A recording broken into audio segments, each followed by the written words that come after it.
everyone, this is Mistress Nightmare here. We're going to continue reading Eyeless Dark Addiction, Chapter 6, Under the Control. Before we get started, please hit that like button, comment, and subscribe to this channel if you guys want more creepypasta and fanfictions out there. Until then, let's get started. Eyeless Dark point of view. Shit, I was done. It's been like this for the last few weeks, but I never liked this when I was gone for a couple days, but it was over 2 weeks. Damn. Now, I know this isn't some toy. I'm addicted to some kind of drug. Even some back at the mansion, I thought I'd been acting weird. I was excruciating myself in my room 24/7, unless I was going out getting around the rounds done. When I did, I came back with more blood on me than the last time. Sometimes when I go out doing the rounds, I didn't even take a bite. It was more killing them in vain. I hated it. I have everyone checking up on me, thinking I was committing something that I was paranoid or perverting to do. It was exactly what they anticipated. When I touched Nightmare's lips, I realized how hungry I seemed to be. I didn't care. She was mine. She was my toy. I can do whatever the fuck I want. I bit down on her lower lip, her warm blood spilling all over my tongue. She cried when I did this, so to keep her from running away, I put my weight on her body, making her fall to the floor. To see her reaction of my reckless actions, she gasped for fresh air. What happened? She asked with a voice trembling. Shut up. You are fucking tricked me, and you deserve everything that's coming to you, I said with venom in my voice. Shocked her. What do you mean? She asked, a little less shaky now. I don't know how to answer this. I crashed down my lips to hers again. I was rough. I couldn't help it, though. I couldn't even tell what the hell was coming out of my mouth. I stopped for a breath. You can't escape. You can't do anything about this. This is fate that comes to you. I stared, poison dripping from my words. What are you talking about? She squirmed beneath me. You. I'm talking about you. What the hell are you doing to me? I thought staying away from you would work, but that failed. I thought coming back here would solve it, but no.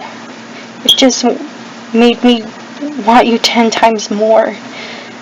I shouted, fuck, right in front of her, too. I stood and backed away from her. I sounded like a fool. I turned to dash out of the window and back into the woods. My thoughts walked through the woods. I was walking. I was absolutely fine, but when I got to the mansion, everyone was surprised to see me fine. What the hell is up with you? Muskie asked me. Nothing, I simply replied. Bullshit, you're acting as if you were depressed or like you haven't eaten kidneys for 5 fucking years. Care to tell me what exactly happened? He said, following me upstairs. He grabbed my arm to stop me. Tell me. If you're lying, I wouldn't hesitate to tell Jeff. He shouted in a whisper. I know everyone's things are for sure, but if I try to lie, he can see straight through. He could probably see it more than Jeff could. I sighed. It's a girl. He jumped back a bit. Kill her, he said, trailing his hands to my throat. It's not that easy, I said, turning my head. Then I'll do it. If you're not... And you're not leaving this mansion without Jeff going with you. I shot my head back to him. No, I said with poison rolling off my tongue. Nightmare? He simply stared at the girl's name. No, I murmured. Yes, Nightmare lives with her parents and her siblings. I'll enjoy the killing tonight, he said, letting go of my throat and turning to the steps. Before he could take a step on the stairs, I took hold of his throat and we both went tumbling down the stairs. He flipped me over around and smashed me against the last step. I kicked him in the gut and stood up quickly and pushed his body towards the wall. With my right hand, hearing the cracking sound of his body hitting the wooden floor, and then I looked up to see everyone staring at me blankly. Jeff, Ben, Hoodie, Toby, Sally, LJ, etc. Then I took another look around me. I made a hole in the wall from smashing Masky's head against it. Then looked down at Masky. His head has been bleeding, oozing from it. I looked and saw Jeff was in front of me before he could lay a finger on me. I slipped backwards and ran upstairs to my room. I slid open the window and jumped out. Nightmare's point of view. I pulled a purple hoodie over my head and dashed out the door. I was thinking for a while. I came up with a conclusion. I need to find him. It's the only way I can find answers. Time skip. I was chilled to the bone. It took me at least 15 minutes to get to the woods in the first place. When I entered it, I felt like some sort of pressure or presence. Eyeless Jack's point of view. She was taking a stroll in the woods before it got dark. Damn, the urge to have her is so tempting. Letting these urges tug at me about 10 minutes. I gave up and caught up to Nightmare.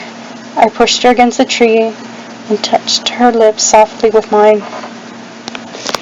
This was like the millionth time kissing someone, but I did like it. It was my first. She was surprised at first and then started kissing back. I was addicted to this, but it was possible for her to be addicted too. Before I got into things, I pulled away a little too fast. No time to talk. The others back in the mansion know about you. Well, at least Masky. You should know what I'm talking about, I said, stopping her from saying anything. How? She questioned worriedly. You know everything, I replied, hoping that it wasn't true. Keep your window locked, along with the doors, and make sure your family is safe. They will not stop at nothing to hurt you. I trailed off, explaining. Soon I sent her off home, hoping things didn't get worse. Or will it?